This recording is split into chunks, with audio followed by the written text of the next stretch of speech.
tvacapulco.com presenta Libre Opinión, foro de expresión sin ataduras, con la visión siempre veraz del ciudadano. Muy buenas tardes, soy José de la Cruz Mayagoitia y estamos en Libre Opinión. La tarde de hoy me acompaña como invitado Rodolfo Borges Bustos. Él es sociólogo, politólogo, periodista y tiene un doctorado en educación. Es catedrático de la Universidad Autónoma de Guerrero y yo le agradezco profundamente que haya aceptado estar con nosotros esta tarde. Bienvenido. Gracias, muchas gracias, doctor, por la invitación. Gracias a usted por estar con nosotros. La tarde de hoy vamos a tratar un tema que poco escuchamos en televisión y sobre todo hacer un análisis sobre varios de los factores que inciden en lo que son las dictaduras y especialmente hablaremos de las dictaduras en América Latina.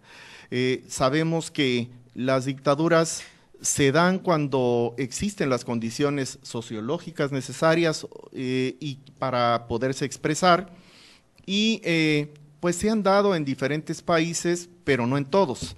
Entonces, yo quisiera que usted nos ilustre un poco, que nos dé un poco de luz y nos diga cuáles son esas razones sociológicas que llevan a un país a someterse a una dictadura. ¿Es realmente la sociedad la que condiciona la dictadura o es la dictadura la que condiciona a la sociedad? Bueno, la explicación del ascenso de la dictadura en América Latina inicia a fines 60, comienzo a los 70 y es producto de las condiciones anteriores, ¿no? Hay una especie de radicalización de los movimientos sociales en América Latina y un gran cuestionamiento a lo que entonces se llamó el imperialismo norteamericano, ¿no?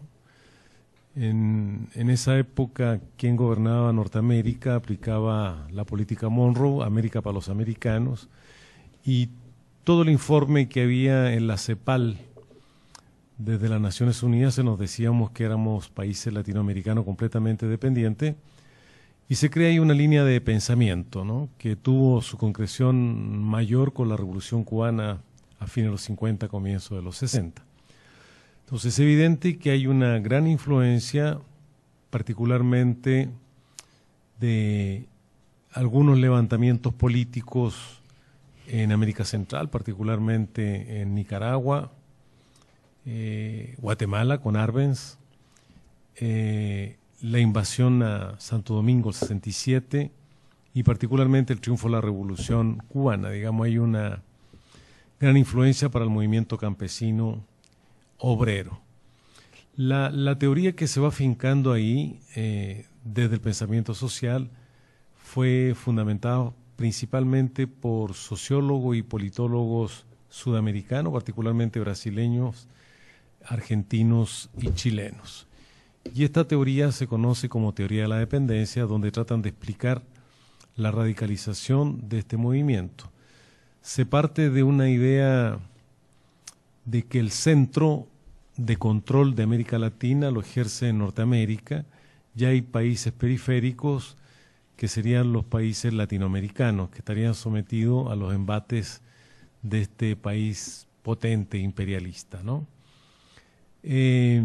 La teoría de la dependencia desarrollada principalmente por Teotónio dos Santos, Vânia Bambirra, Cardoso, que posteriormente fue presidente de Brasil, y unos cuantos más sudamericanos, señalan de que la única manera de liberarse era que la periferia lograra organizarse contra el centro para evitar que el centro controle.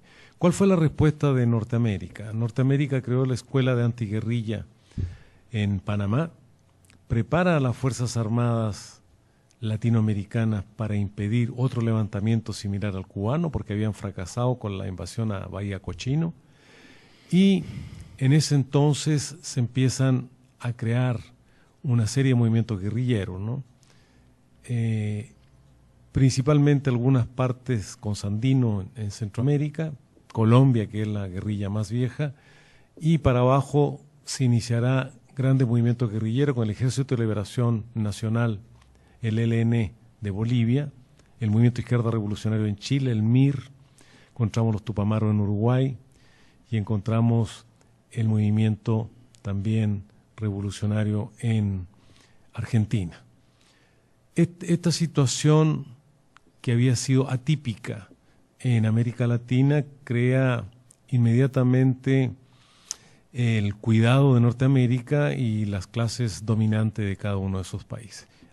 Se gestará una gran alianza entre los sectores de mayores recursos económicos de cada uno de nuestros países y hay una alianza justamente con Norteamérica para parar estos movimientos guerrilleros. Entonces, una de las causas de las dictaduras es justamente eso, la radicalización de movimientos guerrilleros, particularmente en Centroamérica y el cono sur de América Latina. Y es por eso que las primeras dictaduras nacen efectivamente en Brasil, Chile, Perú, Uruguay y Argentina. Es en ese lugar donde empiezan los primeros movimientos de radicalización de campesinos y obreros, y es la primera vez que Norteamérica organiza las Fuerzas Armadas de aquellos países. Esas Fuerzas Armadas, que tendrían que ser Fuerzas Armadas que se ocuparan de cuidar las fronteras contra la intromisión de algún enemigo externo, se transforman en Fuerzas Armadas de ocupación. Y esa ocupación es justamente contra el peligro que la Alianza Obrero-Campesina logre tomar el poder, liderado por algún dirigente que tuviese una afiliación comunista, socialista o vinculado con la Unión Soviética. Acordémonos que vivimos en eso entonces, en el mundo global, una separación tajante entre lo que era el mundo occidental, católico, libre, democrático, contra el mundo ateo, comunista y cerrado, que sería la Unión Soviética y sus países satélites. A esa Guerra Fría que se le denominó, también había roto un eslabón cuando la ex Unión Soviética apoya el levantamiento cubano y la revolución cubana. Hay un proceso de mucha tensión y Norteamérica, con su política Monroe, jamás dejaría que otro país se vinculara o se contaminara con esta idea del socialismo o, como se conocen periodísticamente, del comunismo. Ahí hay otra condición, la condición de la división global de los poderes entre dos grandes potencias, que sería Norteamérica y la Unión Soviética. Y el tercer gran asunto, creo yo, a mi modo de entenderlo, que hubo una tercera vía distinta a la vía democrática y a la vía radical del levantamiento, que fue Salvador Allende en Chile. Salvador Allende era un socialdemócrata, pertenecía al Partido Socialista. El Partido Socialista tiene una larga trayectoria de dirigentes que son socialdemócratas y no son realmente prosoviéticos. Pero Allende tuvo la posibilidad, con su carisma y su conocimiento, de reagrupar todos los movimientos contestatarios contra los partidos de derecha y organizó una gran coalición que se llamó la Unidad Popular y pudo llegar a través de los votos al poder. Hay una condición muy particular, porque los otros países dieron golpe de Estado porque existía una gran amenaza de la guerrilla, ¿no? En Brasil, Argentina, Bolivia, en Bolivia estaba el Che. Entonces, pues hay una gran amenaza de la guerrilla, eso fue la condición de la dictadura. Pero en el caso chileno fue muy atípico. Se le dice que Chile es la Inglaterra de Sudamérica y Uruguay es la Suiza de Sudamérica. Digamos, eran países que jamás habían sido sometidos a dictaduras militares como se conoció a partir de los años fines de los 60, 70, y que pues la población chilena realmente votó a favor de Salvador Allende para que realizara ciertas reformas. ¿Cuál fue el pecado de Allende? Haber incluido un espectro, un espacio de la economía que no fuera completamente manejada por la empresa privada. Le llamó él a ese espacio empresas con vocación social. Entonces, hubo una serie de empresas privadas que fueron estatizadas, pequeñas y medianas, pero donde realmente va a causar mucho prurito en la clase imperial. Fue justamente cuando Allende se propone nacionalizar el cobre. A pesar que en los años 30 ya se había nacionalizado el petróleo en México y no pasó nada, se pagaron las indemnizaciones y siguió la vida normalmente.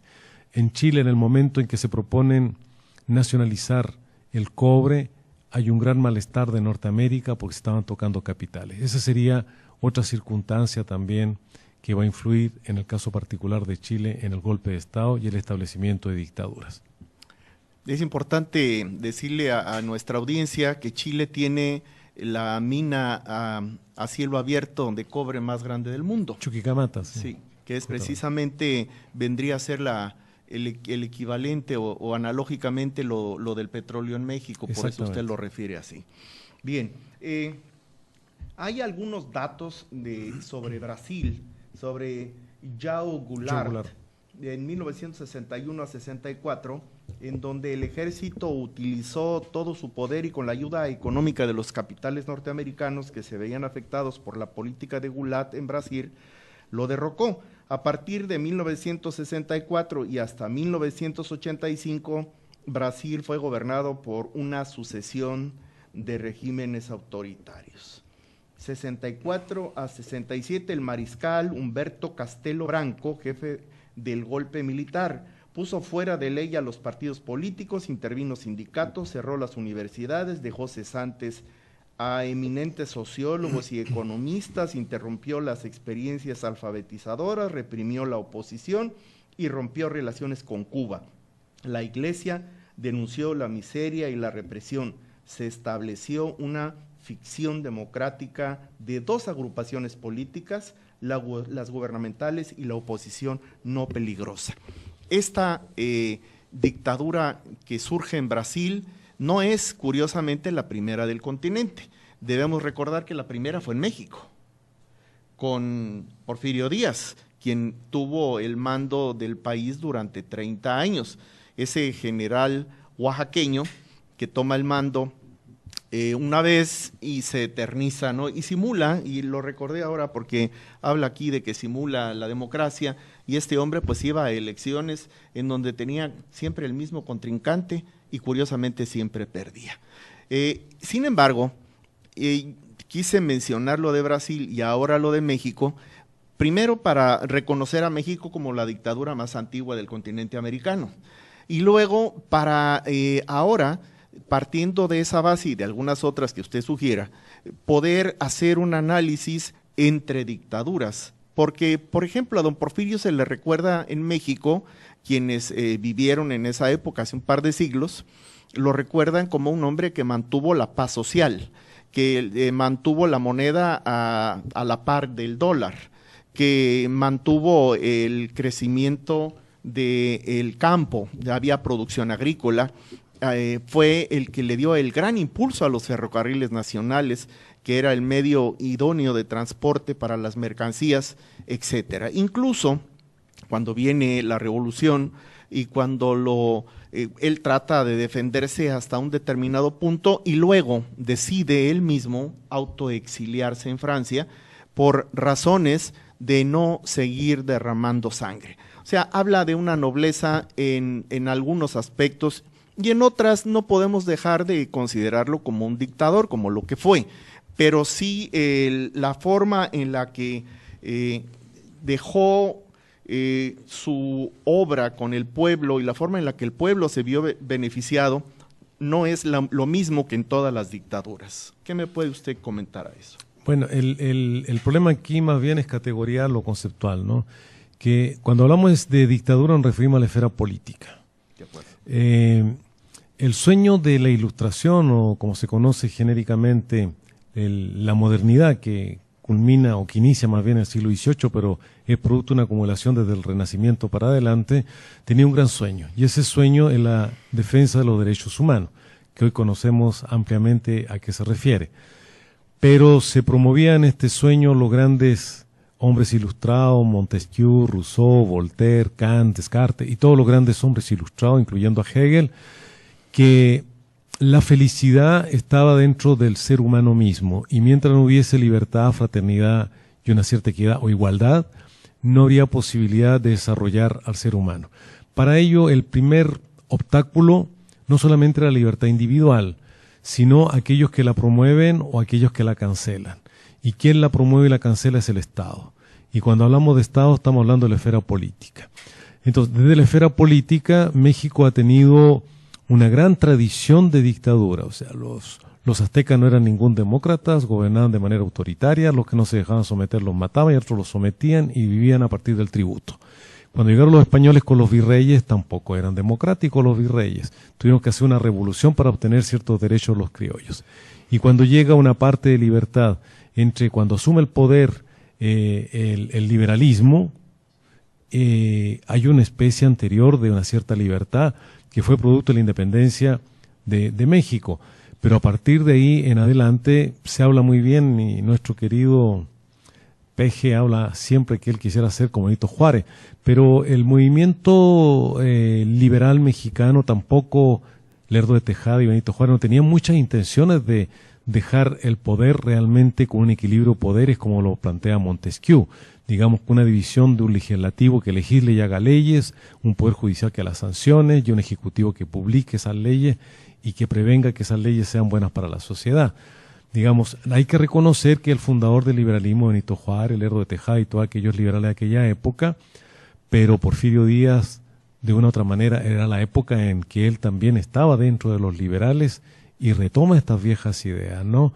Es un poco polémico platicar de eso, ¿no? Pero de todas maneras hay que reconocer que el único espacio realmente de libertad que ha tenido México, curiosamente, fue durante la Revolución. Posteriormente el PNR y como se ha constituido el PMR y posteriormente el PRI tampoco gobernaron de una manera muy democrática.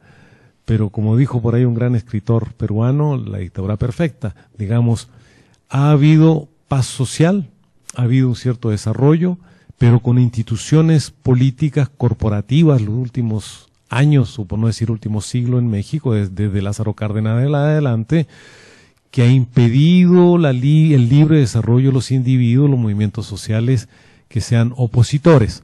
Entonces yo estoy de acuerdo que los Limantur dejaron una hacienda totalmente impecable en México. Hubo un gran desarrollo, Benito Juárez creó la gran cantidad de líneas férreas para producir la apertura y modernizar la economía mexicana y gobernó desde el punto de vista económico con mucho acierto, ¿no? Cuando hablamos del lenguaje, antes decíamos son los yanquis, son los gringos, y Salinas de Gortari son los vecinos del norte. Bueno, esos vecinos del norte ya lo había visualizado Porfirio Díaz. Sabía que Norteamérica teníamos que estar unidos en un comercio común y poder comercializar. Eso es una gran obra. Pero si nos colocamos en el otro extremo, que es el extremo contemporáneo, Pinochet dejó también una hacienda impecable, pero detrás de ello dejó miles y millones de exiliados, desaparecidos, encarcelados y torturados. Y gobernó realmente prácticamente 17 años como un verdadero dictador. Entonces las dictaduras hay que clasificarlas en la forma en cómo se ejerce el poder. Muchas veces el precio de la democracia es el no desarrollo económico. Cuando tienes todo el poder de hacer las reformas que tú quieres, evidentemente que tienes más posibilidades de desarrollar el país si tienes un poco de talento con gente que está en tu entorno bien asesorado, ¿no? Recordemos que Pinochet se dejaba asesorar por los Chicago Boys en el momento en que empieza con Reagan el modelo neoliberal en el mundo y con Margaret Thatcher en Europa. Entonces fue el primer experimento latinoamericano del neoliberalismo que dio muy buenos resultados. O sea, Chile, posterior a la dictadura de Pinochet, cuando ya estaban las bases puestas, y esto no quiere decir que yo estoy de acuerdo con Pinochet, evidentemente que no, pero hay que reconocer que Chile estaba creciendo más de un 8%. Llega Bachelet, que es socialista y quiere hacer reformas sociales, mayor incremento del presupuesto estatal hacia las universidades, a las escuelas, y hoy tiene un 2% porque el capital se fue todo a Perú y Ecuador, y hoy crece Perú y Ecuador. Entonces, una cosa es que los dictadores hayan traído cierta prosperidad en algún momento en la etapa histórica, y otra cosa es la tipología propia de las dictaduras, digamos, cómo las dictaduras gobiernan. Y la principal característica de los gobiernos dictatoriales es que un estado de excepción. Digamos, no hay leyes que las rigen, hay comandos militares o hay comandos del Estado que te sancionan, que los aplican y tú no tienes derecho a defenderte, no hay habeas corpus, no hay nada de eso, eso se suprime y se cancela completamente bajo una dictadura. Bien, me queda perfectamente claro, sin embargo, usted estará de acuerdo conmigo en que no todas las dictaduras han sido iguales, no solamente por la característica propia de que no han sido en el mismo país ni en el mismo tiempo, ni con la misma raíz cultural del pueblo al que han sojuzgado, sino que también han tenido connotaciones distintas. Hemos tenido en el continente americano algunas dictaduras que han hecho, que han trabajado a favor del país y a favor del pueblo, y ha habido otras dictaduras que han sido sumamente sangrientas y destructivas. Sí, eso es cierto, ¿no? Curiosamente, todas las dictaduras han caído con el mismo método, no han caído por la lucha armada ni un movimiento revolucionario dentro de las propias Fuerzas Armadas que los derroten, sino con movimiento de conciencia política y con elecciones democráticas. O sea, en el caso de Videla, Pinochet y todos aquellos, cayeron por medio de elecciones. O sea, hubieron elección y perdieron las elecciones, a pesar que quisieron manipularla y todo aquello.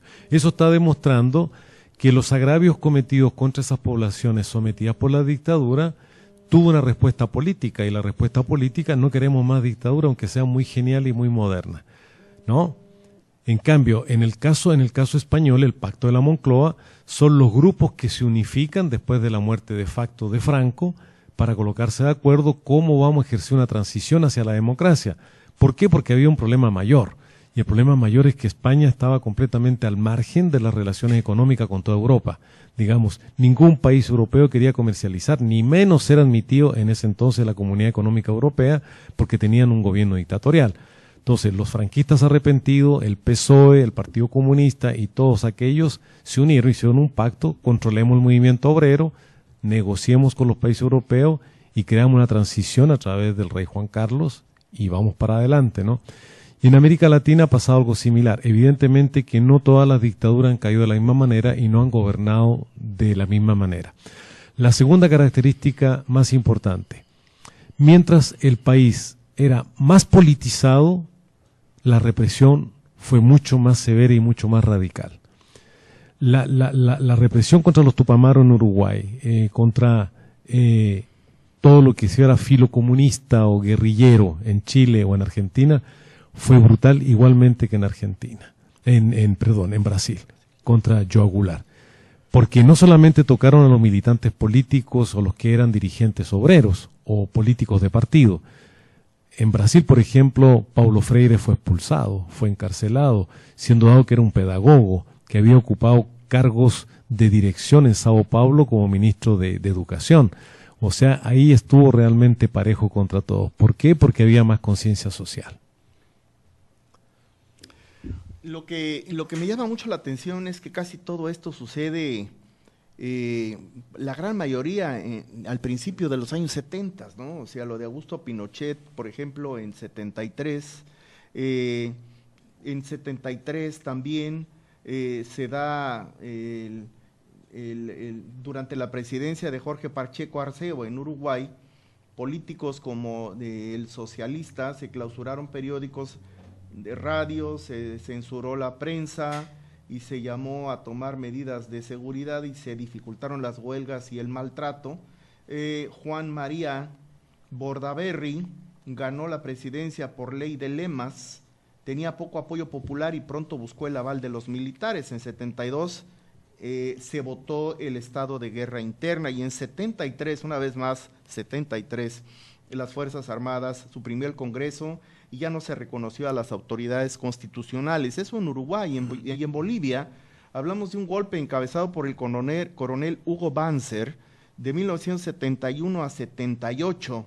En Nicaragua, pues es más o menos en la misma época. En El Salvador también se habla de 1979. Todo es en la década de los 70. ¿Qué condiciones tenía el mundo en la década de los 70 para que hubiese toda esta explosión de dictaduras en América Latina? Sí, curiosamente México se salva aquí, ¿no? Sí. Antes de la Segunda Guerra Mundial, había un modelo de producción a nivel global donde toda la producción mayor y las ganancias mayores venían justamente de lo que se llamaba en sociología desde el centro. Del centro estamos hablando de Europa y fundamentalmente de Norteamérica.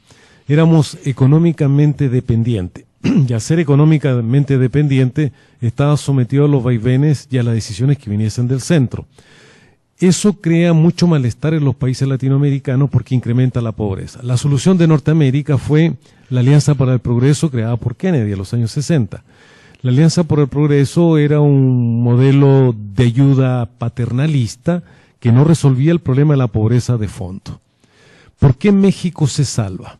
México se salva porque tuvo la genialidad de los que gobernaron con Lázaro Cárdenas y posteriormente a Lázaro Cárdenas, y en lugar de estar esperando nuevamente ser sometido al modelo económico norteamericano, cambia de modelo, que se conoció como el modelo de sustitución de importaciones.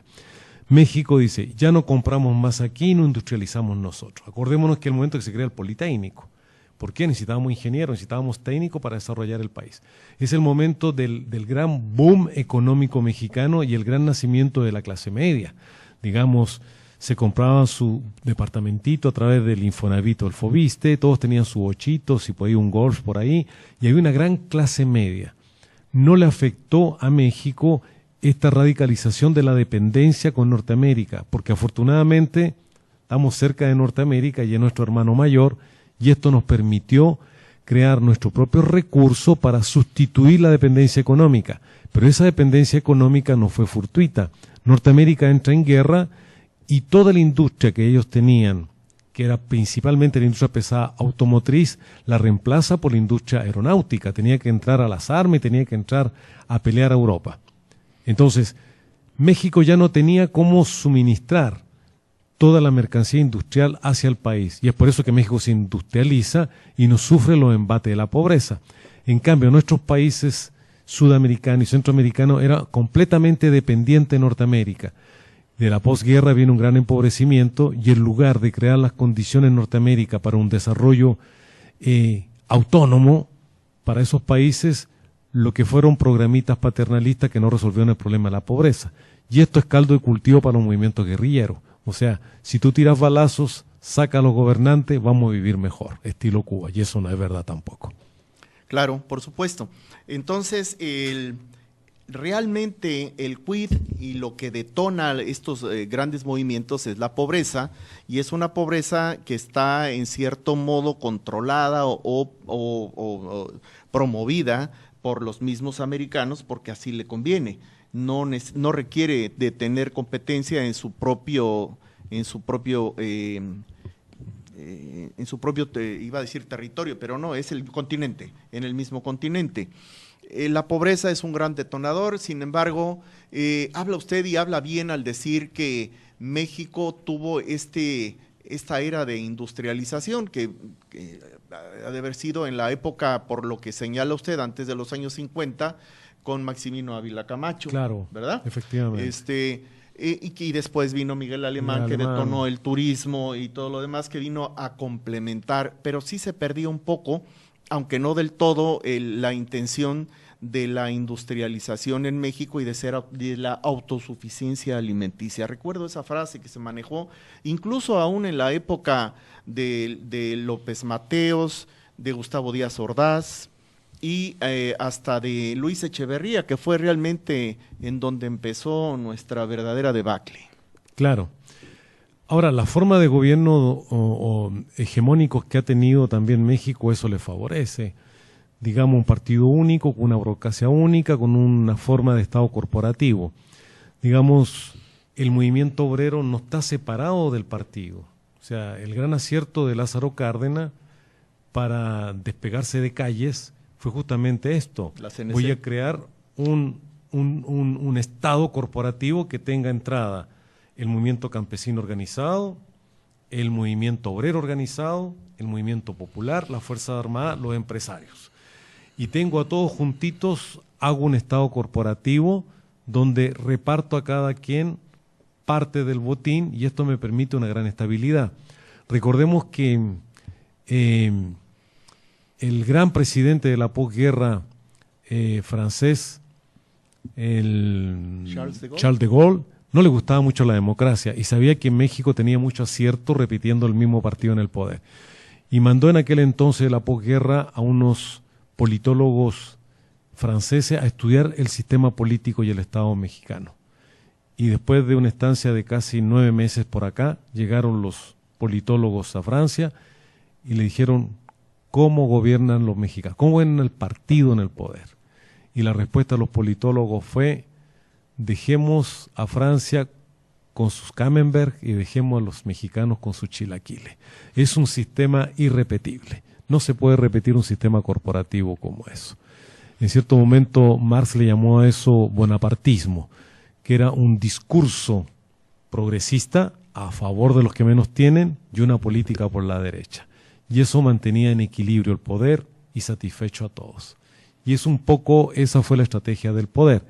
Pero tuvo adicionalmente, como yo le decía, la virtud de industrializar el país. No solamente una forma de gobierno monolítico, hegemónico, sino también un proceso de industrialización. Le apostó muchísimo a la educación, desde Calles, Lázaro Cárdenas, lo que llamó la educación socialista, para adelante. Le apostó mucho a sacar a mucha gente del analfabetismo. Entonces, todo esto que es verdad, muchas personas, no es que yo sea priista, pero muchos critican de forma prácticamente irracional al PRI. Pero tanto las cosas buenas como las cosas malas, en cierta manera hay un condimento del PRI, hay un acierto del PRI de haber gobernado en muchos casos con una política muy social a favor de los que menos tienen. Ahora, un país como México, con más de 120 millones de habitantes, lo vemos hoy lamentablemente con el terremoto, con lo accidentada que es su geografía, con lo aislado que están los pueblos. Es muy difícil con esa cantidad y ese tamaño y esa pobreza histórica lograr de la noche a la mañana sacar hacia el desarrollo a todos esos millones de personas. Chile no tiene más de 15 y 16 millones de habitantes. México tiene 120. O sea, una cosa gobernar 15 millones, otra cosa es gobernar 120, ¿no? Entonces, hay muchas cosas que ha estado en contra del país. Muchas cosas que no nos han servido para poder salir. Pero hay condiciones también objetivas y subjetivas que ha permitido mantener una cierta democracia en el país y no estos golpes de Estado horribles, ¿no? de que han pasado en América Latina. Esto último que usted reseña, creo que nos deja un panorama muy claro de lo que ha sido México después de los sucesos de la Segunda Guerra Mundial para acá. Y la pregunta obligada sería, desde su punto de vista personal, pero perfectamente bien documentado, ¿cómo ve usted a México hacia el futuro, en el corto y en el mediano plazo? ¿Ve usted a un México que ya sabemos que tenemos mucha pobreza y sabemos también que ha habido programas asistenciales que no han servido absolutamente para nada, que han sido a fondo perdido, pero sin ningún resultado, que ha sido lo peor? ¿Cómo ve usted a México? ¿Ve usted a México con un futuro incierto? ¿Lo ve usted con una ruta trazada? ¿Lo ve usted tal vez con alguna debilidad democrática que pudiese darle cabida por ahí, por algún resquicio, algún tipo de dictadura de esas de las que hemos hablado y que nadie quiere tener? No, yo no creo que llegue una dictadura a este país, no, y ojalá que no se le permita a ningún grupo, ni de extrema derecha ni de extrema izquierda, ojalá que nunca suceda eso, ¿no? Pero en México se confluyen muchas tradiciones, algunas que son negativas y otras que son positivas, ¿no? En cuanto a la negativa, pues no hay ningún descubrimiento que hago yo, ¿no? Lo dicen todos los medios, lo dicen todos los que han estudiado el sistema político mexicano, que es la corrupción y la impunidad. O sea, mientras no resolvamos eso que es cultural, pero que también es sistémico. Digamos, cuando hay un sociólogo alemán que discute mucho con Habermas dice que lo principal para poder alcanzar un tipo de sociedad distinta es la participación. Él le llama la acción comunicativa, ¿no? Que es la democracia deliberativa, donde se debata en las escuelas, con la familia, los sindicatos, en el poder. Y Niklas Luhmann, que también es alemán, otro sociólogo distinguido, dice, no, es que el discurso de la modernidad ha quedado completamente fenecido. O sea, ese discurso de la libertad, de la igualdad, son utopías inalcanzables. Y hoy lo único que produce y reproduce las formas de vida no es la intercomunicación humana, sino que la intercomunicación sistémica.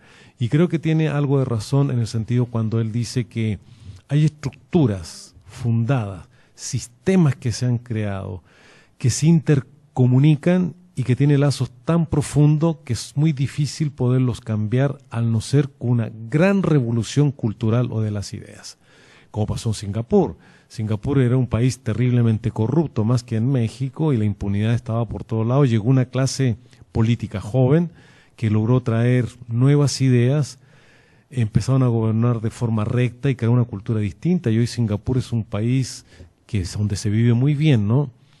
¿Cuáles son estas estructuras? Pues la conocemos, no tengo que repetirla, ¿no? Una complicidad de los buenos con los malos. O sea, el político que hace cosas malas compromete a su secretario particular, un prestanombre, y le sirve como para lavar dinero, y el malo que trafica se une con la policía y la policía es cómplice de ello, etcétera, etcétera. Lo que Luhmann dirían son intercomunicación entre sistemas y estructuras que son difíciles de desatar. Mientras no cambie eso, es difícil. Ahora, ¿cómo se podría dar el primer paso? Yo creo en las alianzas que no son ideológicas. Si yo miro para atrás, todos los grandes cambios cuando han estado países en grandes aprietos. Hablo, no sé, de la caída de la dictadura en los años 70 en Grecia, Portugal, España. Hablo de la caída de la dictadura en los 80, 90 en Sudamérica. ¿Cómo se lograron? Con una gran alianza. No entiendo a López Obrador, simpatizo con muchas de sus ideas, no lo entiendo. ¿Quieres cambiar el Estado de México? Ha sido gobernado por el PRI por más de un siglo. ¿Quieres cambiarlo? Únete con otro, no vayas solo. Y su postura es totalmente mesiánica, sectaria, o estás conmigo o estás contra mí. Una sola persona, un solo movimiento político no puede cambiar un país. En Chile, la democracia cristiana apoyó el golpe de Estado. Frei, Elwin, los grandes dirigentes apoyaron el golpe de Estado. Estuvieron junto con el Partido Nacional y junto con los neofascistas.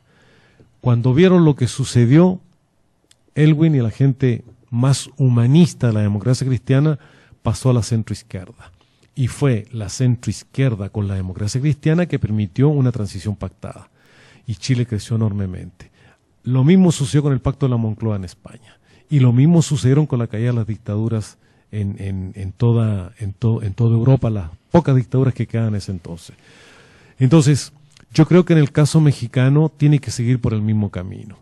Digamos, los sectores que están de acuerdo en llevar a buen puerto con una buena intención tienen que crear un gran abanico, no para el PAN, no para el PRD, no para el PRI, no para López Obrador, para el país, con una ruta que logre resolver los problemas fundamentales, empezando por el problema de la pobreza. No hay otra clase que produzca riqueza en un país si no es la clase empresarial. O sea, no puedes ir a golpear a la clase empresarial. O sea, tu discurso no puede estar centrado. Mayores impuestos a la clase empresarial, los ricos son enemigos de México. El sistema está hecho así. El neoliberalismo funciona de esa manera. Y de esa manera veamos cómo podemos crear una fortaleza en la clase media. Hace más de 25 siglos que Aristóteles ya lo dijo en su famoso libro La Política. El justo medio es la virtud. Mientras tengas una clase media fuerte, que tenga esperanzas de vivir bien, como en muchos sectores de las clases medias europeas, sobre todo estoy hablando de Europa del Norte, una clase media muy fuerte, una clase pobre muy pequeña y una clase rica muy pequeña. Ninguno está en la lista de los hombres más ricos del mundo. Ninguno de los países del norte de Europa. Pero qué bien se vive en Holanda, en Noruega, en Dinamarca. Qué bien se vive. Cada uno su coche, cada 2 años lo cambian, su casa propia, vacaciones 2 veces al año, trabajan menos de 8 horas, buena educación como en Finlandia, y eso sería lo ideal. ¿Cómo se logra? Buscando el consenso entre los que crean riqueza y los que crean fuerza de trabajo para producirla, y entre los dos llegar a consenso. Cuando llegó la crisis en Holanda, hará cosa de 10 años, que no había empleo, y no había empleo porque la gente no compraba, y no compraba porque no tenían dinero, los patrones bajaron las horas de trabajo, pero seguían pagándole lo mismo. En lugar de trabajar 8 horas, van a trabajar 6 horas. Y así se contrató más gente. Hay una especie de solidaridad entre los empresarios y los obreros, pero los obreros sí responden y el empresario sí responde. Ese nivel cultural de comprensión de nuestra clase política y nosotros como ciudadanos mexicanos no logramos entenderla. Y eso tiene que ser una revolución cultural. En la casa, en la iglesia, si van a la iglesia, en la escuela, hay que hacer una gran revolución de las ideas.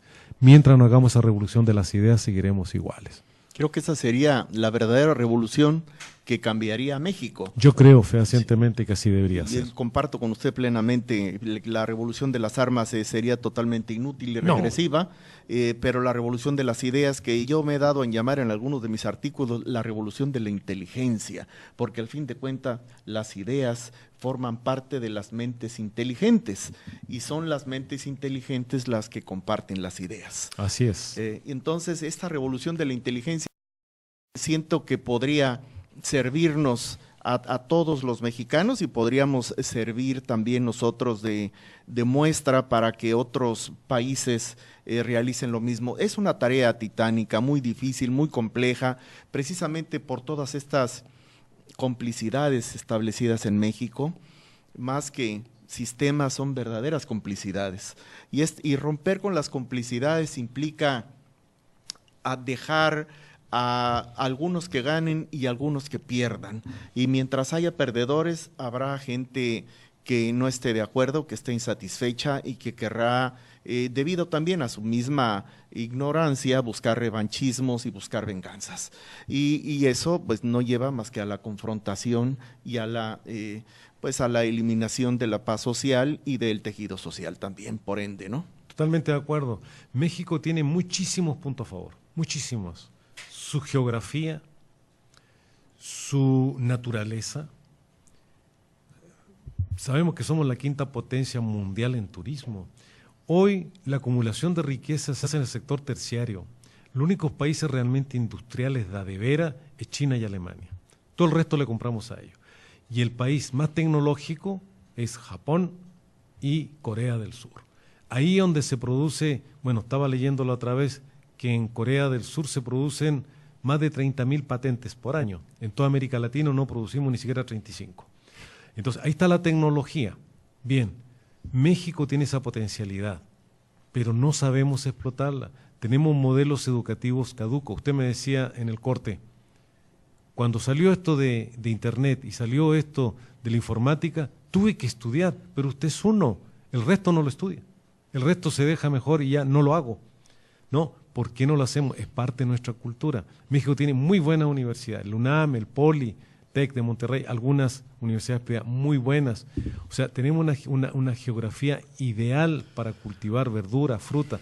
Tenemos riqueza básica, tenemos el petróleo, que es la principal riqueza del oro, el oro negro del mundo. O sea, tenemos muchas cosas, pero tenemos una clase política sectaria, una clase política que roba, una clase política que viene a satisfacerse ella misma y el séquito cercanos a ellos, y ahí hay un problema. Tenemos que cambiar la esfera política y la única manera, yo creo, que se unan los mejores que están de acuerdo en cambiar este país. De otra manera, en la confrontación no se podrá cambiar el país. Y más que pensar en la repartición de la riqueza, habrá que pensar en la repartición del trabajo para generar riqueza. Efectivamente. Porque al fin de cuentas, recordando aquel libro que seguramente usted ha de haber leído de Siddhartha de Hermann Hesse, aquel hombre que fue premio Nobel de literatura alguna vez, aunque no por ese libro, bueno, habla de que hay que enseñarle al hombre a pescar y no regalarle el pescado. Entonces, en este caso sería lo mismo, repartir la riqueza sería derrochar, que es justamente lo que se ha hecho con todos estos programas sociales para el combate de la pobreza, que no ha dado un solo fruto, ¿no? Lo comentábamos antes. Así que, en ese contexto, repartir el trabajo. Pero aquí viene otro problema que usted también ya ha tocado. Somos mexicanos, tenemos la grandísima virtud de tener un país único en el mundo, tanto que cuenta por ahí la leyenda que cuando Dios estaba repartiéndole a cada país los dones, pues a México le dio petróleo, le dio todos los climas, le dio las montañas, le dio desierto, le dio un litoral muy amplio, y le dice el ángel, caray, no es mucho para Dios, no es mucho para un solo país, Dios. Y Dios le dice, no te preocupes, vamos a poner ahí a los mexicanos. Y por desgracia, es cierto, y es cierto porque caemos en el sectarismo y hemos sido víctimas, más allá de aquel gran esfuerzo de Vasconcelos por hacer una educación óptima para todos los mexicanos, hemos caído en una educación de simulación, en donde se ha buscado la satisfacción de todos los intereses menos del que estudia. Y si no tenemos gente preparada, pues no podemos hablar de ideas. Y no podemos compartirlas porque no las tenemos, ¿no? Y en este caso, en el peor de los casos, o tal vez en el mejor, dependiendo de la óptica, sería repartir el trabajo. Pero regresamos otra vez al ángel, ¿no? Somos mexicanos y somos flojos y no nos gusta trabajar. Nos gusta estar en la hamaca y que nos vengan a cortar la cosecha de cocos, ni siquiera moviéndonos, ¿no? Que nos den el dinero en la mano y que el que venga a comprar se suba a las palmeras y corte todos los cocos y se los lleve. Y mientras seamos mexicanos con esa mentalidad, no vamos a poder tener la posibilidad de ser diferentes. Creo que por ahí debe de ser un acto inicialmente de conciencia individual. Y ese acto de conciencia individual se genera en las aulas, se genera en la mesa de la familia, en la comida, en la cena, al momento de compartir, pero debe de haber alguien que guíe, debe de haber alguien que diga, debe de haber alguien que convenza, debe de haber alguien que estimule. Y por desgracia, no tenemos en México a esa persona que se llama líder. Y el líder es el que busca el bienestar de los demás por encima del bienestar personal. No tenemos un líder en México, no tenemos un líder como ha existido en otros países, y es necesario que busquemos un líder para que podamos entonces dejar de ser los mexicanos de siempre y ser los mexicanos del futuro. Sí, totalmente de acuerdo. Decía, yo soy educador, me dedico a eso, soy educador a nivel de licenciatura, maestría y doctorado, o sea, trabajo con adultos. Y siempre mis alumnos me están preguntando, y este libro lo leemos, maestro, ¿y usted qué piensa de esto? ¿Qué piensas tú? O sea, date una propia idea tú mismo. Mi hija entró a trabajar en una escuela privada acá, también ella es educadora, es joven, y ella es maestra de matemáticas, y una de las madres de familia dijo, tengo un reclamo de mi hijo, de 60 y tantos alumnos que enseña, que cuando le pregunta a usted en vez de resolverle el problema, le pregunta a él mismo. Digo, sí, es un modelo educativo que se llama constructivismo, que el alumno por sí mismo vaya descubriendo y vaya tratando de resolver el problema, porque hoy el mundo es tan complejo que no tenemos una sola respuesta, tenemos varias respuestas para el mismo problema.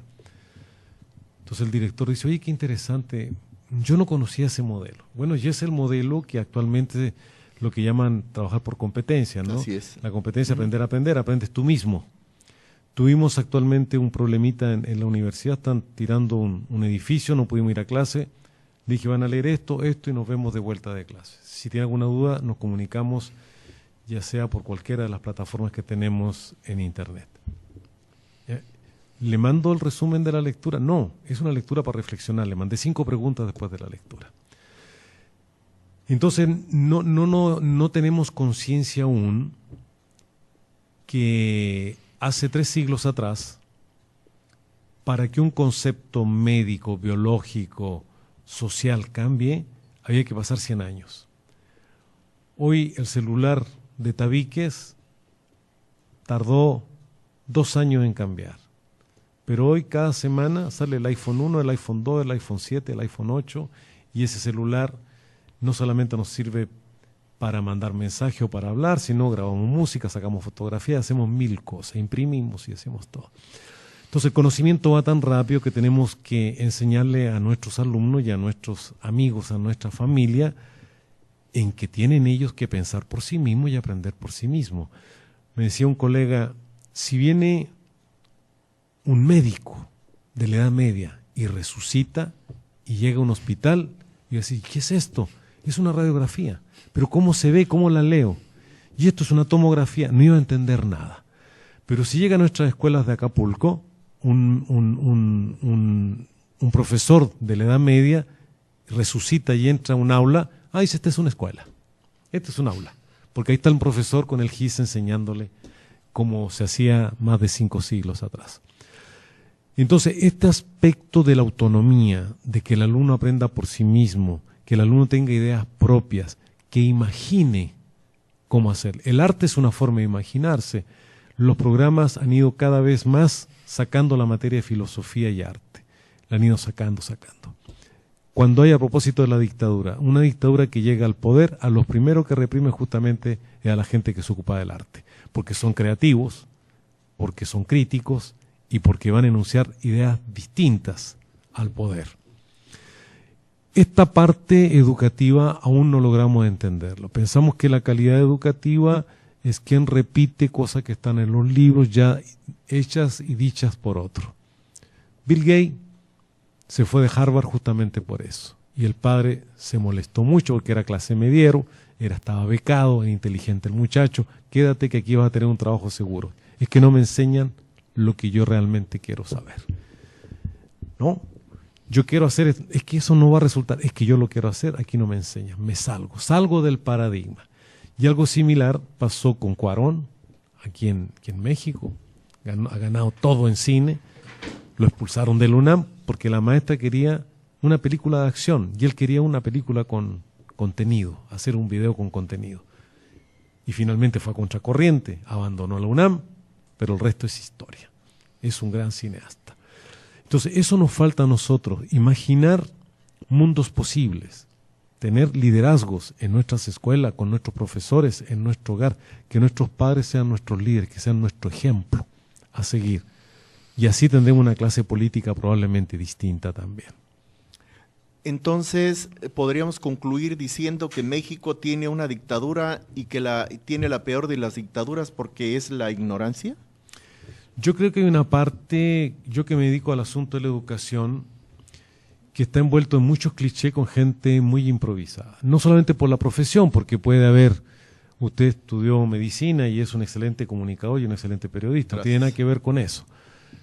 Pero tiene que ver con las buenas ideas que podía tener gente. O sea, yo estoy de acuerdo con Meade, por ejemplo, que trabajó en el PAN, trabajó en toda el área financiera, yo lo está haciendo muy bien en el área financiera con el PRI. No somos capaces nosotros de ir cultivando una clase política profesional, como fueron los Kennedy. Los Kennedy fueron senadores y siguieron siendo senadores y siguen siendo senadores porque sus reformas sí funcionaban, sus propuestas sí funcionaban en el Congreso. Acá traemos como asesor al compadre, al amigo, a la novia, un senador, un diputado, en lugar de traer a la gente preparada para que él mismo aprenda y aprenda a defender su punto de vista. No tenemos una clase política profesionalizada, no nos hemos profesionalizado como clase política para tratar de buscar soluciones a largo término de los problemas fundamentales del país. Yo estoy de acuerdo, todas las medidas paternalistas no van a resolver el problema de la pobreza, pero es tan grande la pobreza que tenemos que utilizar esos programas asistenciales, si no esto sería una revolución también, ¿no? Pero tendríamos que hacer, como dice frecuentemente nuestro actual presidente, reformas de gran calado, pero la de veras. Está bien, el primer paso de la educación lo sorteamos. Muchos, pero muchos sabiadores, mucha gente sin conocimiento, muchos profesores que vendían sus plazas. Esa reforma, qué bueno que se está haciendo. Está bien, concursemos en los concursos internacionales de conocimiento, pero hay mucho más que avanzar en eso. O sea, ahora digámosle a todos nuestros alumnos, este es el librito 1, este es el librito 2, este es el librito 3. Tú lee cualquiera de los 3 y aquí vamos a discutir sobre eso.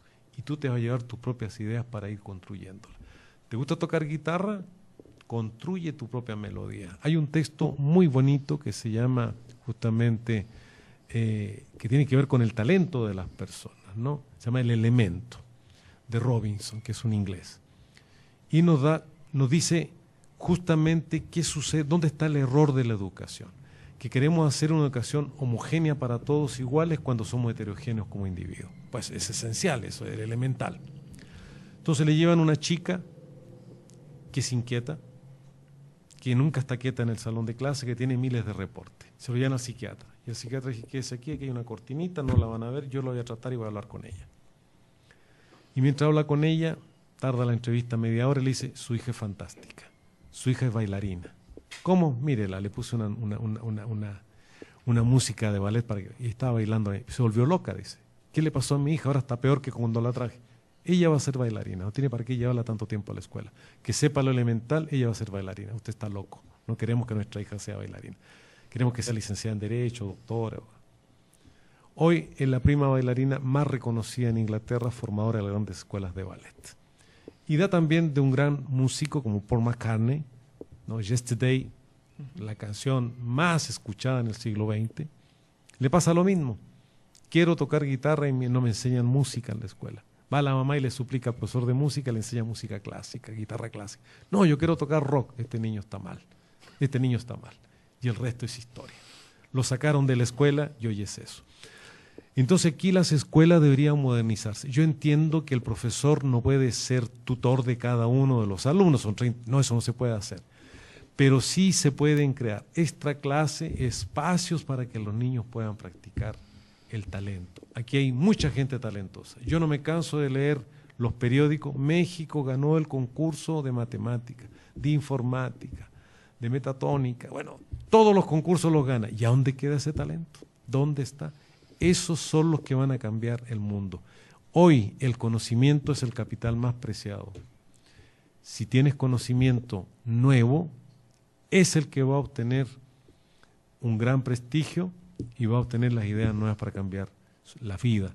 Y eso tendría que suceder a nivel de lo político, de lo económico, de lo tecnológico, de lo social, de lo artístico. Recientemente yo fui a México y fui a Bellas Artes, a un grupo que se llamaba de ballet, el nuevo ballet en México, y representaron Carmen. Precioso, precioso. ¿Sabe cuánto me costó? 100 pesitos para ver una obra preciosa con unos bailarines de primer nivel. Yo tuve la suerte de estudiar en Europa, vi a Bellar, pero no tenía nada que envidiar ese ballet mexicano a Bellar, nada, absolutamente nada, tan buenos como los de Bellar. Entonces tenemos talento por todos lados, pero no hemos logrado buscar lo importante. Siempre estamos trabajando con lo urgente. Es que es urgente que sepan matemáticas, es urgente que sepan español, es urgente que sepan nuevas tecnologías. Y lo importante, ¿dónde lo dejamos? Es ¿No? cierto.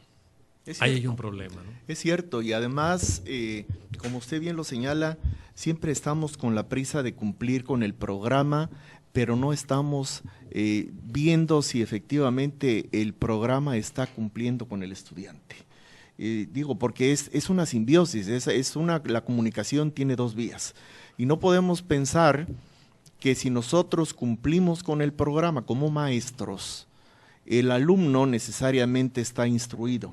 Tenemos entonces que evaluar, y esa es la retroalimentación del maestro, y puede uno verificar ahí qué tan buena ha sido ese proceso de comunicación o de enseñanza-aprendizaje.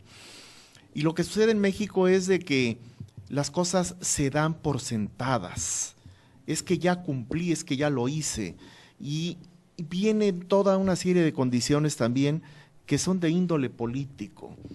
Y se extrapola lo académico y viene las condiciones de que no puede uno reprobar un número determinado de alumnos más de un porcentaje, etcétera, etcétera, etcétera. Y eso sabemos, quienes nos hemos dedicado a la educación, que la reprobación de un grupo, pues no habla mal del grupo, habla mal del maestro, ¿ya? Es el maestro el que no tuvo la capacidad para poder transmitir el conocimiento y por eso está reprobando a todo el grupo, pero no porque sea una condición reglamentaria o sea una condición política, sino porque sea una condición que surja de forma espontánea de la forma en la que se está actuando, ¿no? La relación de causa y efecto, ¿no? Esa sería una de las cosas que tendríamos que superar, amén de todas las demás, ¿no? Pero ya hablamos de que era, pues, la corrupción, uno de los grandes lastres o cánceres de México, la ignorancia, por supuesto, y la falta de aplicación de las leyes. Esta posición en donde todo mundo sale avanti sin importar lo que cometa, ¿no? Así que estos son los grandes retos que tiene el país. Y no importa quién venga a gobernarnos si no tiene la habilidad suficiente, y sobre todo hay que dejar muy en claro para aquellos que piensan que gobernar un país es como manejar un automóvil. El automóvil lo maneja una persona, un país no lo maneja una persona, creo que es el que menos maneja, el que va a la cabeza, ¿no? El presidente tiene que delegar, y el éxito de un presidente de la República o de cualquier país está en quienes se escoge para delegar. en ese gran equipo, en esa habilidad para poder conjuntar y formar un equipo, y lo podemos hacer la analogía con el fútbol, ¿verdad? Si logramos conjuntar un buen equipo, podemos meter muchos goles, no necesariamente porque tengamos a los mejores jugadores, 2 o 3 buenos jugadores, el equipo va a funcionar. Y creo que en el caso de México, pues nos hace falta la renovación, pero sobre todo la identificación. La televisión a colores es un invento mexicano. Camarena. Sin embargo, sí, Camarena, sin embargo, pues la patente es gringa. Y recientemente, no sé si haya leído usted, pero los drones son un invento mexicano también. Y quién sabe dónde esté la patente, ¿no? Pero sí hay creatividad, sí tenemos capacidad, sí tenemos esos garbanzos de a libra que pueden arrastrar a otros tantos para ser mejores, sí tenemos buenas cátedras en nuestras universidades y sí tenemos gente que quiere aprender, pero hay un elemento que falta ahí para que todo haga clic y embone perfectamente. Y el elemento se llama certeza, se llama visión de futuro. No sé qué voy a hacer cuando salga de la universidad. Y hemos visto en la prensa anuncios que dicen: solicito abogado que maneje muy bien. Y es cierto, porque hay infinidad. Que haga buenos tacos, efectivamente. En Europa hemos visto, a mí me ha tocado subirme en un taxi en donde el tipo tiene 3 maestrías y un doctorado y es taxista. Entonces, pero está satisfecho con él mismo y se siente realizado como persona. Y la frustración es una de las cosas que también envuelven a los estudiantes. Y no solamente porque tienen cifrada la gran esperanza de su futuro en el estudio, sino porque no alcanzan a comprender que esa satisfacción que le produce el estudio no necesariamente se va a traducir en un bienestar social. El que estudia para ser pintor puede ser pintor de brocha gorda y estar en las esquinas vendiendo los cuadros, como me los he encontrado en algunos pueblitos los domingos, y son unas verdaderas obras de arte, pero el tipo nunca va a exponer en Bellas Artes. Y no porque no tenga el talento, ¿no? Sino simplemente porque no tiene el contacto, porque no lo reconocen, porque le falta toda una serie de elementos para que los tacos le salgan bien. Sí, pues es un problema muy complejo eso, ¿no? Digamos, hoy por todas las corrientes filosóficas y los pensadores actuales que hablaron de lo fantástico que sería el futuro del mundo occidental, todos están arrepentidos, ¿no? O sea, no hubo una revolución socialista magistral donde se imperara la igualdad social, como decía Marx, no hubo un Estado prusiano que lograra traer la felicidad a todos los alemanes, como decía Hegel, no hubo esa división de poderes exacta que mueve tener el equilibrio en el mundo occidental en la mayoría de los países. Y entonces lo que ha ocurrido, como dice François Lyotard, que una especie de un discurso que no tiene sentido. Un discurso que dura desde el siglo XVIII en adelante y que hoy nos encontramos con los grandes principios de la Ilustración que no se ha podido plasmar de manera universal. Digamos, seguimos teniendo religiones intolerantes, seguimos teniendo una falta de empleo digno, seguimos teniendo aumento de la pobreza, seguimos teniendo 20.000 males en el mundo. Los que han estudiado, como Wallenstein, que estudió en red el siglo XX con los mejores intelectuales del mundo, González Casanova participó en esa investigación como mexicano, llegó a la conclusión que el siglo más desastroso, con mayor violencia, donde murió más gente de manera que se podría haber evitado, fue en el siglo XX. Cuando pensamos que este discurso moderno se iba a imponer con pleno empleo, satisfacción para el ser humano, respeto a sus derechos, etcétera, etcétera. Fue lo contrario. La primera guerra, la segunda, la Revolución Mexicana, la Revolución Rusa, la Guerra de Corea, las guerras de guerrilla, la liberación del colonialismo en África, las pestes, las enfermedades, y etcétera, etcétera, etcétera, fueron por millones los muertos. Entonces, ¿de qué estamos hablando? François Lyotard dice, este discurso no ha tenido sentido hasta ahora y nos encontramos que toda esa certeza que nos daba la ilustración, el discurso ilustrado, se transformó en un boomerang. Está en contra. No hay el empleo esperado, se piensa que estudiando, como decía usted, se va a obtener un mejor nivel de vida, hoy manejan taxi o trabajan en taquerías. Y si uno le pregunta a los jóvenes, yo todos los días veo jóvenes, ¿te quieres casar? No. ¿Quieres tener hijos? No. ¿Y por qué? ¿Y en qué voy a trabajar? ¿Cómo los voy a mantener? Mi hija tiene 27 años, me dice, yo no quiero tener hijos. Con el salario que gano, he emprendido 2 o 3 trabajos por mi cuenta propia, pero está muy difícil, la vida está muy difícil. Entonces, cuando yo le pregunto a mi alumno, ¿en qué trabajas? En una tienda donde hacen hamburguesas. ¿Dónde trabajas? De cajera en un centro comercial. ¿Y cuándo te pagan? 30 pesos, 50 pesos al día. Apenas me alcanza para el camión. Entonces, hoy estamos viviendo realmente una catástrofe de este modelo que se implementó a partir de los años 70, ¿no?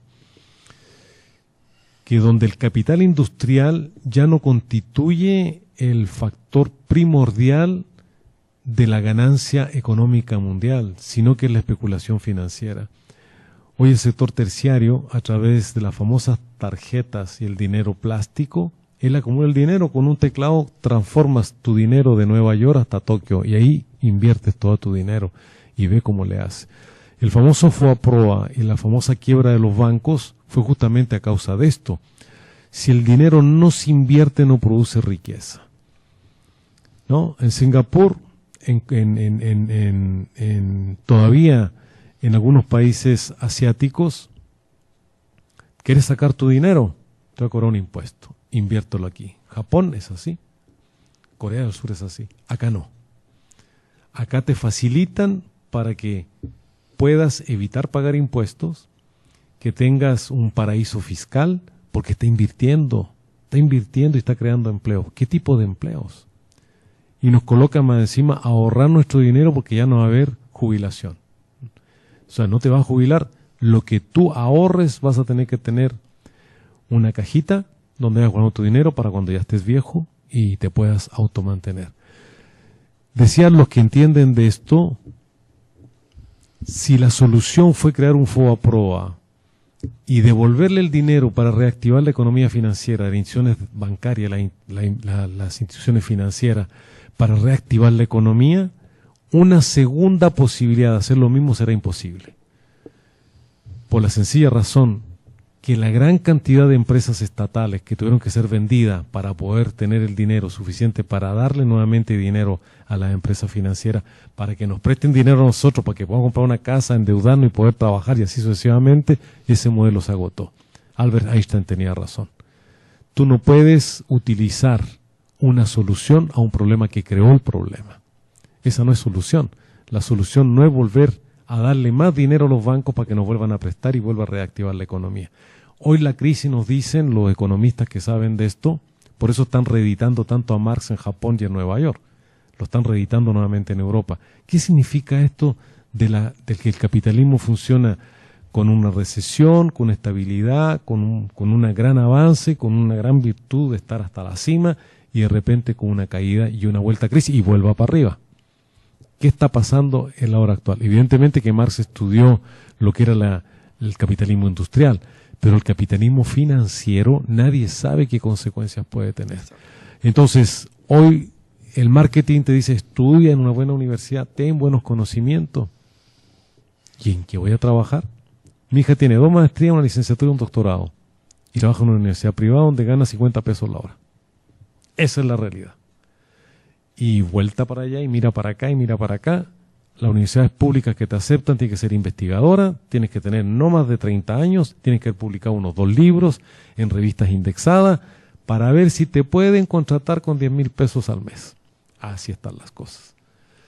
Entonces se han puesto muy difícil para los jóvenes y ahí está sufriendo nuestra juventud, que debería ser un bono positivo de tener tantos jóvenes para el mercado laboral. Estamos viendo como algo negativo. ¿Qué hacemos con ellos? Esa es la pregunta que se hacen los políticos. Cuando muchos países donde hay mucha gente mayor y no hay mano de obra, como Canadá, están haciendo convenios con México para que vayan a trabajar allá. En vez de utilizar a nuestros jóvenes como la punta de lanza hacia el desarrollo económico, despegar creando fuentes de empleo con creatividad, lo que hacemos, estos apestan, que se vayan mejor a trabajar a Estados Unidos, sea en otro lado, en lugar de crear nuestras propias fuentes de empleo para nuestro talento. Pues ahora México en esta época tiene más habitantes mayores de 60 años que niños de 5. Y se sigue envejeciendo. Sí, o sea, la pirámide poblacional ya cambió y bueno, cuando usted y yo fuimos jóvenes éramos la base de esa pirámide y ahora pues volvemos a ser la base de la misma pirámide. Pero en sentido contrario. Pero en sentido opuesto, sí, efectivamente. Otra de las cosas que suceden y que usted lo ha mencionado también es la cuestión esta de la esperanza de lo que sucede, que a la larga viene siendo una simulación, pero no una simulación pretendida, sino una simulación producto del propio peso de lo que se trata de hacer. Y me explico. Tuvimos conocimiento de la revolución cultural en China. Mao Zedong hizo la revolución cultural y pensamos realmente que esa revolución cultural realmente impactó a los chinos y que va usted a China y que debe de tener, seguramente deben de tener la fotografía de Mao en varios lugares y no es cierto. Escasamente la llega uno a ver por ahí. De vez en cuando la revolución cultural de Mao está en el olvido y también el comunismo y el socialismo y todo eso. Ahora no hay país más capitalista que la misma China, ¿verdad? Tienen endeudado a Estados Unidos. Exacto. Entonces, lo que pensamos que tenía su propio peso y valor, que era toda la teoría política que nos vendían los comunistas y los chinos y que nosotros, pues ya ellos mismos, sin que nadie llegara, se deshizo de todo eso porque se dio cuenta de que no le funcionaba. Y ahora han adoptado las corrientes esas que fueron señaladas y que fueron satanizadas como malas, son las que tiene como adoptadas por ellos mismos, sin presión alguna, por voluntad propia, y son las que están logrando que tengan un desarrollo exponencial en su país. Y esa revolución cultural de la que todos llegamos a pensar, por lo menos yo en alguna ocasión llegué a pensar, ¿cómo México no tiene una revolución cultural como la de Mao? Ahora me doy cuenta, pues que no era yo más que un soñador y como lo sigo siendo, ¿verdad? Porque pues no le sucedió todo eso que esperábamos o esperaban ellos mismos que le impactara a los chinos, y Mao está por ahí oculto en algún rincón, como puede estar alguno de nuestros héroes que no hizo una revolución cultural.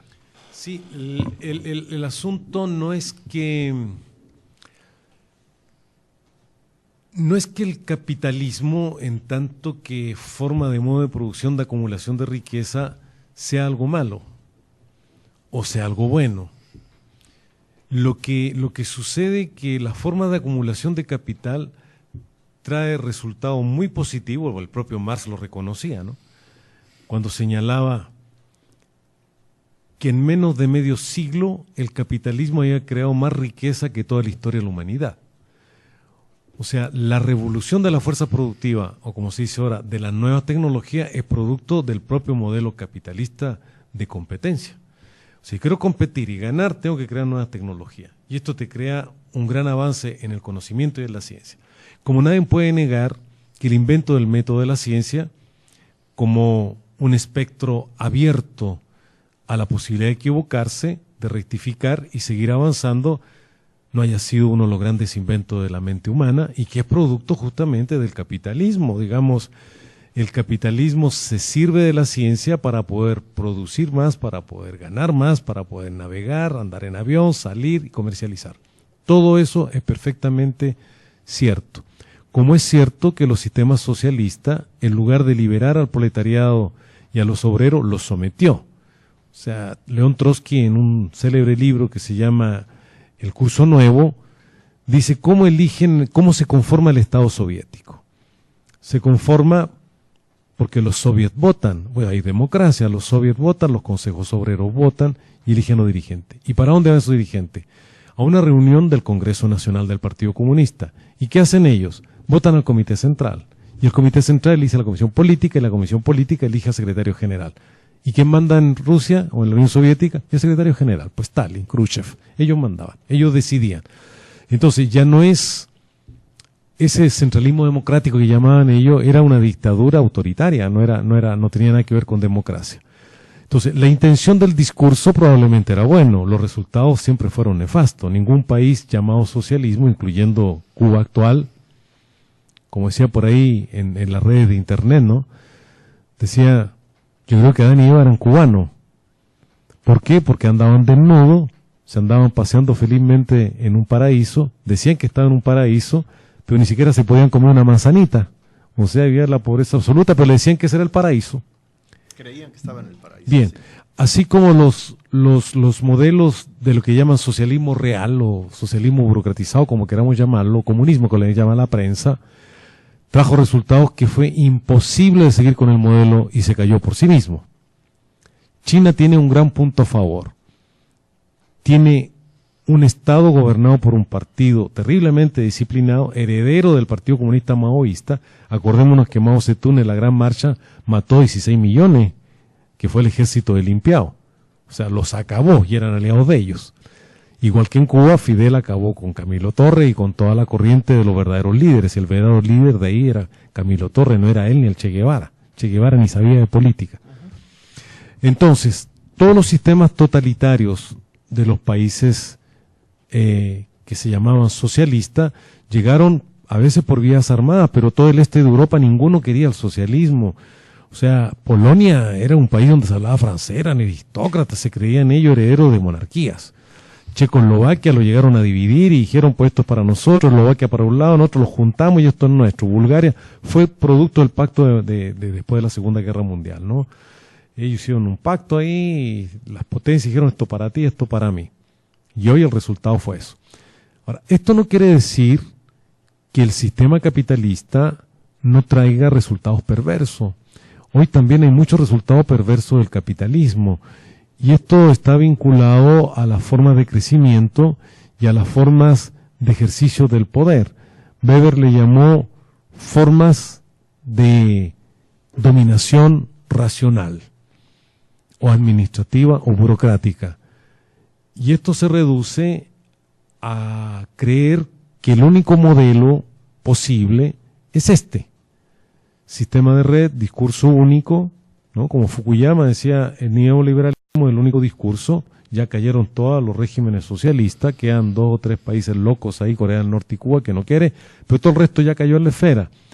Y evidentemente que China saboreó las mieles del capitalismo y le encantó. O sea, hoy hay multimillonarios chinos que hacen negocios en todo el mundo, como cualquier capitalista. Tienen nomás el nombre que son comunistas, pero son más capitalistas. Bailan al ritmo de John Travolta y Ben Sprite y bailan música norteamericana. A un amigo estaba en China, decía que casi todas las chinas se querían casar con occidentales, quería casarse con él porque era mexicano, por querer tener un ojo redondo, porque eso es de moda. O sea, ser occidental es bueno. Hasta en eso pierden identidad ellos. Ya totalmente copado por una revolución cultural ahora capitalista, no socialista. Lo que hay que ver ahora, ¿qué está sucediendo con este modelo dominante a nivel del globo? Dentro de su propia extraña se están dando cuenta que a la inversa, Inglaterra se quiere salir. Bueno, ya se salió. Hay muchos países que vuelven a un nacionalismo totalmente obtuso, que creen que un gobierno neofascista de orientación nacionalista, acabar con todos los extranjeros, acabar con los gitanos, acabar con los que piensan distinto. Se está provocando un fenómeno muy particular el exceso de individualización. Digamos, aquí todos compiten. Yo que estoy en el lado de la educación, yo promuevo siempre el concepto de la solidaridad. Si tú eres bueno en informática, sabes trabajar bien con la maquinita, ayúdale a este es bueno para redactar, que te ayuda a redactar y te enseñe. Tú le enseñas esto, tú le enseñas lo otro. Pero este es más crítico, más pensativo, siempre coloca en cuestión, que les dé el toque de la crítica al conocimiento, también que él promueva, y así van creando un conocimiento colectivo. Hoy no. Le piden, oye, el maestro dejó alguna tarea, dejó algún libro a leer. No sé, fíjate, no sé. Porque sabe que en 2 semanas, una semana, yo voy a tomar un control de esa lectura, voy a aplicar un examen, y no quiere que él sepa, quiere que yo sepa nomás. Entonces, lo que llama movimiento de emprendedores tiene un muy buen fundamento, pero eso trae implícito también valores que una sociedad humana no deberían existir y que se van poco a poco minando: el concepto de solidaridad, el concepto de ayudar al otro, el concepto de tender la mano al más débil, el concepto de darle la posibilidad al otro que no puede, ya, te vamos a echar la mano, tú vas a trabajar con nosotros, etcétera, etcétera. Entonces nos encontramos hoy con un proceso excesivo de individualización, con una falta de empleo. Dice Ulrich Beck, que es un gran sociólogo alemán, en Alemania alguien entraba a trabajar, como mi padre fue ferrocarrilero y terminó como ferrocarrilero, trabajó 30 años ahí. Mi padre particularmente trabajó en un banco, trabajó de cajero, pues su gerente de un banco y terminó como bancario, llaman allá, trabajador de un banco. Mi abuelo fue ferrocarrilero también, trabajó y terminó ahí. Dice Ulrich Beck, hoy un joven de 25 o 30 años ya ha cambiado 5 o 7 veces de empleo. Y han diversificado su posibilidad porque con un solo empleo no pueden vivir. En la mañana son maestros, a mediodía son taxistas y en la noche cuidan niños o cuidan perros para completar su salario. Entonces estamos encontrando fenómenos distintos hoy que el propio capitalismo no ha llevado hacia allá, el modelo neoliberal o como llamemos, el modelo democrático como le llamemos. Y esos problemas también tenemos nosotros que tratar de pensarlo para poderlo resolver y para poder vivir mejor. Entonces, poco a poco ha ido desapareciendo el concepto de utopía, el concepto de sujeto. Los sujetos ya no tienen nada que pensar, está todo dicho. Las tecnologías nos dan todo. Métele una tecla y ahí te va a aparecer todo. No, los sujetos todavía tenemos capacidad de pensar y construir ideas, por lo menos ideas que puedan ser mejor y que puedan liberar al ser humano. Este concepto de horizonte, que el ser humano camina hacia allá, nunca va a llegar porque el hombre nunca acaba de pensar y repensar, como decía usted, de crear ideas, pero por lo menos tiene un parámetro para avanzar hacia allá, hacia lo humano. Esta parte de un capitalismo avanzado tiende a deshumanizar a los sujetos. Lo vemos en las grandes ciudades. Yo he estado en 2 o 3 grandes ciudades y el que está tirado porque es drogadicto, porque tiene hambre, está enfermo, la gente pasa a su lado, nadie se para a verlo. Esta parte de la deshumanización. El Cuerno de África muere gente de hambre porque no tienen agua, porque tiene enfermedad y nadie voltea para allá a verlo, porque no hay petróleo. Entonces, toda esta parte excesiva de racionalidad administrativa, racionalidad burocrática, que está vinculado solamente al concepto del valor del dinero, también es un aspecto muy negativo y que ha permeado la gran mayoría de las sociedades. Valoralmente, tú vales por lo que tienes. Mi hijo me dice, cómprame un carro, trabaja y gánatelo. Que tengo 15 años. A los 15 años yo trabajaba en una tienda y colocaba la mercancía en la caja y me daba una moneda. Y cuando estuve en la universidad, afortunadamente practicaba deporte, me pagaban como gente que practicaba deporte de buen nivel, pero al mismo tiempo en las tardes trabajaba de cajero en una pizzería. Y así me compraba mis libros, así me compraba mi ropa. Vas a hacerlo tú también para que sepas que el dinero no va así y te lo doy. Es que mis amigos lo tienen. Ah, son tus amigos. Ellos serán educados así, yo no te voy a educar así. Tú vas a ir a ser un hombre que va a juntar sus bienes a partir de un esfuerzo, para que sepa que las cosas cuestan. Esta mentalidad no se cultiva hoy, sobre todo en las clases medias y clases altas. Los jóvenes piensan que todo hay que dárselo, ¿no? Creen los chicos, yo merito un 10. No, primero muéstrame que tú sabes. Estudia y muéstrame que tú sabes y yo te voy a regalar ese 10 porque te lo ganaste. Entonces, todo este aspecto ha ido modificándose mucho el punto de vista valoral, del punto de vista del empleo y del punto de vista de la cultura, entendiendo cultura como la posibilidad de avanzar hacia mundos mejores. No con este idealismo absurdo e irrealizable, sino yo veo con mis alumnos y con mi familia. Sean buenas personas, lleguen a la hora a sus citas, cumplan con su palabra. Esos son los primeros caminos para hacer una verdadera revolución cultural. este aspecto de los valores no se transmite realmente en las escuelas. No se transmite ni con el ejemplo del profesor ni con los ejemplos de los chicos. Y ahí hay que hacer algo. Ahí por lo menos podemos avanzar. Como decía alguien por ahí, con una pequeña gotita de agua podemos crear un gran río. De grano Poco en grano poco. llena la gallina el buche. Sí. ¿Es cierto? Sí. Es cierto. Fíjese que es muy cierto lo que usted dice, porque los valores estos que tienen el origen en la familia, y ahí es de donde lo tomamos nosotros, muchas veces eran reforzados por los maestros en la escuela. Entonces es el aspecto educativo y el aspecto formativo. Y últimamente el aspecto formativo se ha soslayado. O sea, la educación es en la casa, dice el maestro. Aquí yo vengo a enseñar. Cuando no debe de ser así. O sea, es una pérdida del sentido real de lo que es la educación. Y eso hace que se vaya denigrando la integridad del ser humano. Como usted señala, se olvida la solidaridad y se olvida el respeto y se olvidan muchas cosas. Y después se olvida hasta del respeto a sí mismo.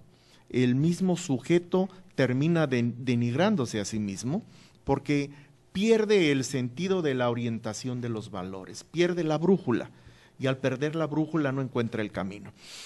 Esto se ha visto acentuado recientemente y precisamente por algunos cambios que han surgido dentro de los modelos educativos. No estoy diciendo con esto que el modelo educativo sea el culpable ni que tampoco lo promueva, sino que el maestro ha interpretado de manera equivocada cuáles son sus deberes y cuáles son sus obligaciones para el educando en lo que respecta a la cuestión formativa. Y sí es necesario llamar la atención en ese sentido. Y sí es necesario no solamente señalarlo por la importancia que tiene, sino porque es imposible que un padre y una madre solo en la casa puedan cerrar la pinza. Una pinza requiere de 2 bocados para poder apretar. Y la familia es uno de los 2 bocados y el otro tiene que ser el maestro, que es la otra figura de autoridad semipaternal o semimaternal, dependiendo de si es hombre o es mujer, porque además es en donde el niño o el joven o el estudiante pasa muchas horas del día. Es con el que tienen una mayor actuación y es el que va a poder orientar la conducta del sujeto en sus relaciones interpersonales con el grupo social donde se desenvuelve, que es el salón de clase. Sí, efectivamente, digamos, el maestro es un líder de opinión, siempre será un líder de opinión y tiene que estar promoviendo valores. Está enunciado, ¿no?, por la promoción de los valores en las escuelas, pero como usted dice acertadamente, muchos se limitan exclusivamente a ver la currícula, ver cuál es el programa, ver cuál es la esencia propia de la unidad de aprendizaje que le toca ese día, y ya cumplí con mi trabajo. Ya les dije, le eché el rollito de que vamos a trabajar tal y tal unidad de aprendizaje y ahí se acabó mi función y ya me voy para mi casa. Muchas veces los estudiantes quieren confesarnos cosas extra clase, cosas muy humanas. No puedo venir porque trabajo en la noche, soy mesero, llego tarde, disculpe profesor, ¿puedo llegar un poquito más tarde? Hay profesores que en lugar de decirle, mira, dame tu correo electrónico o dime qué medio puedo utilizar para mandarte el trabajo y lo desarrollas en tu casa. Si llegas tarde, la mañana no puedes estar a las 7 de la mañana, si termina a las 12, 1 de la mañana de trabajar, te duchas, te bañas, comes algo, ya te dormiste a la 1, 2, a las 7 y vives en Renacimiento, ¿a qué hora llegas, no? Y algunos maestros le dicen, o estudias o trabajas. Sí. Pues eso está mal.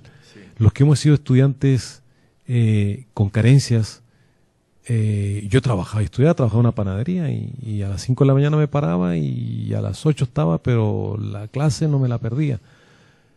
Pero me daba las facilidades mi patrón para hacerlo así. Pero muchos te dicen, te quedas aquí porque no sé a qué horas va a cerrar el restaurante. Y estamos en Punta de Diamante y ve cómo le hace para llegar a tu casa para este Renacimiento. Entonces, esta parte de los valores no hay que transmitirlo. Sean buenos muchachos, sean solidarios. No, hay que mostrarlo. Claro, el ejemplo arrastra. Entonces, sí, el profesor no tiene esa cualidad antigua que eran líderes. En los pueblos, los maestros aquí en México eran verdaderos líderes, respetados. Eran respetados. apostolados. Sí, eran apostolados, como decía Vasconcelos, ¿no?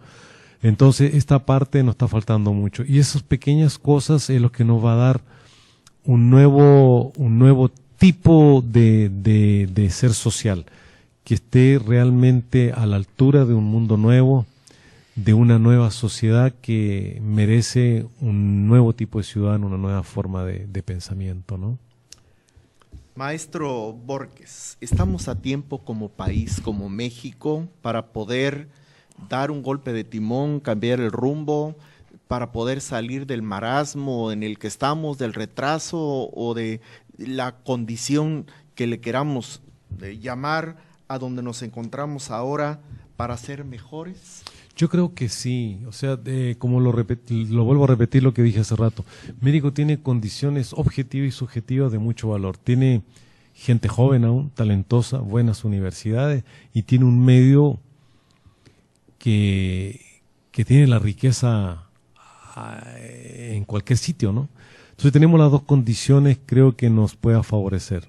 Yo estoy convencido, leyendo y releyendo a Weber, en su famoso libro Economía y Sociedad, Max Weber, cuando nos señala que el punto nodal para avanzar hacia una sociedad moderna son las formas de dominación.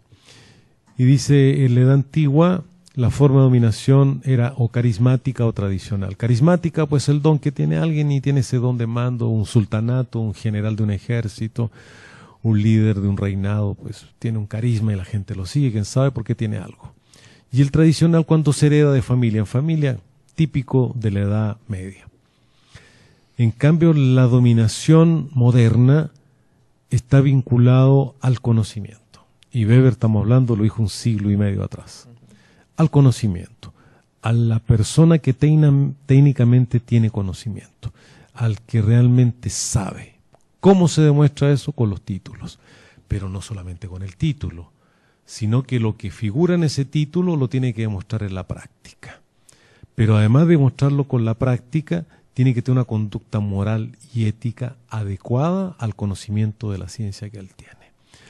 Entonces, no importa que sea un sindicato, no importa que sea una confederación, no importa que sea el Estado, no importa que sea el rector de una universidad, todos tienen que tener esa característica. Evidentemente que Weber no hablaba de Alemania, no estaba hablando de México.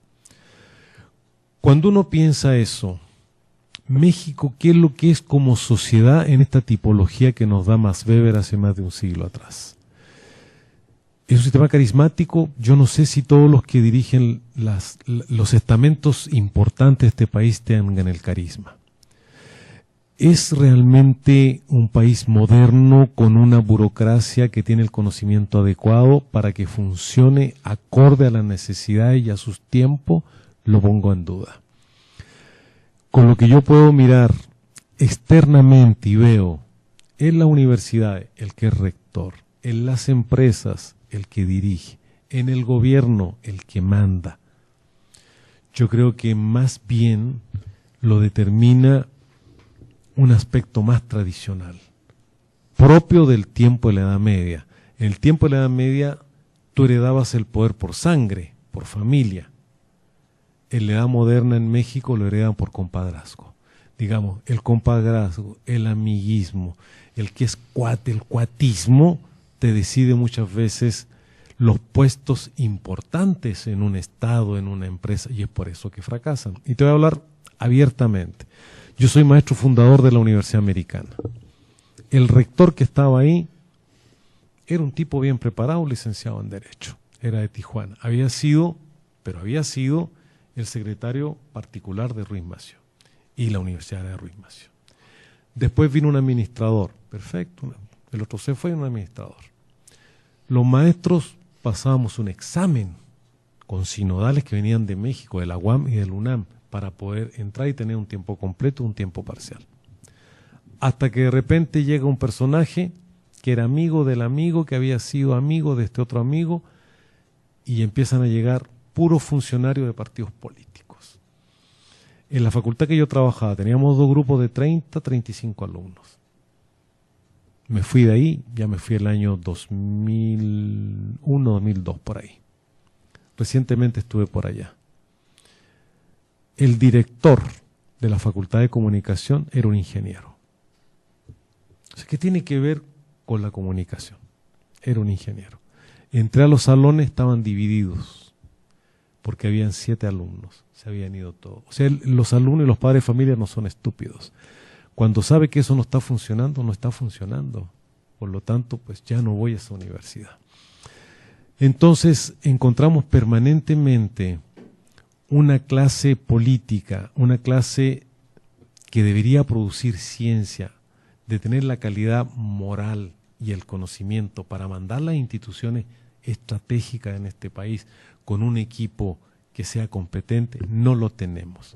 No conozco a fondo quién dirige toda la comercialización del petróleo, no sé, me imagino que tiene que haber por lo menos 1 o 2 capaces ahí, pero toda la pirámide para abajo estoy seguro que no están. Yo he trabajado aquí en este país en 5 universidades. Trabajé en la Universidad Pedagógica, en la Universidad Americana, en la UADRO, Instituto de Estudios Superiores, 5 universidades.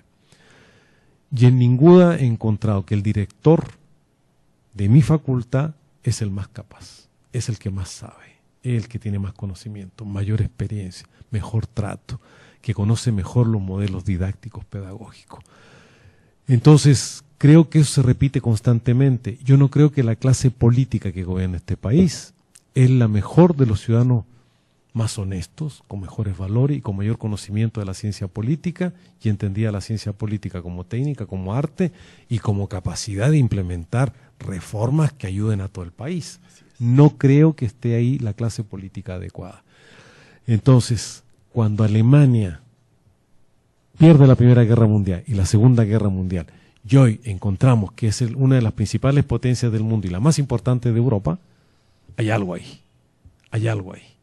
Y eso es lo que estaba mirando Max Weber un siglo y medio atrás. Y esa revolución no la hemos hecho nosotros, por la propia estructura de poder y la propia estructura de dominación. Me dicen todos, anda a visitar al rector de la universidad para que tu hija pueda entrar. Le digo, no, va a ir ella donde la acepte. No puedo aceptar eso. Y yo conozco bien al rector y no somos amigos, pero nos respetamos, nos conocemos mutuamente. Él fue estudiante de donde yo doy clase en la universidad. Pero no, tú te vas a buscar un espacio donde te reconozcan, no por tu papá o por tu mamá que te van a empujar, te van a ayudar tocándole el lomo a un amigo o un conocido. Tú vas a llegar por tu propio medio. Si no puedes, ni modo, te vas a quedar ahí. Pero es una revolución que no hemos hecho. Es un cambio de actitud que no lo hemos hecho. Y como te decía anteriormente, en Singapur sí lo hicieron. Y ahí están los resultados. La palabra clave es honestidad. Sí. Por desgracia. Efectivamente. O por fortuna, para quienes la tenemos, ¿no? Bien.